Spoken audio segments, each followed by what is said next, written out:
Rush hour in Islington and a handful of e-scooter riders are getting stopped by police. Here they're getting a warning, but officers have given out fines.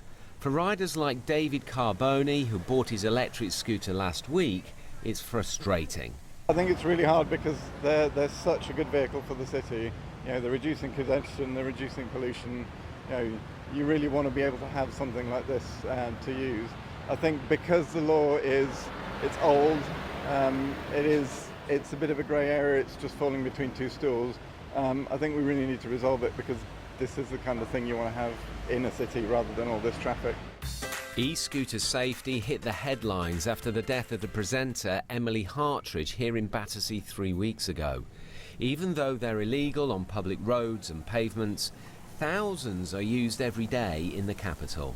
It's really important that we just make sure people do understand that it is illegal now, that there are risks associated with using e-scooters in public. They're not intended for the roads or the pavements. And so we'll educate the public, and then where we need to, we will take enforcement action. Their supporters say they're cheap, convenient and have no emissions. And Transport for London want new laws introduced quickly to help regulate them. Let's keep the pavements clear. Let's put specifications around the scooters if they're going to be allowed to mean that they're safe, for example on limited on speeds.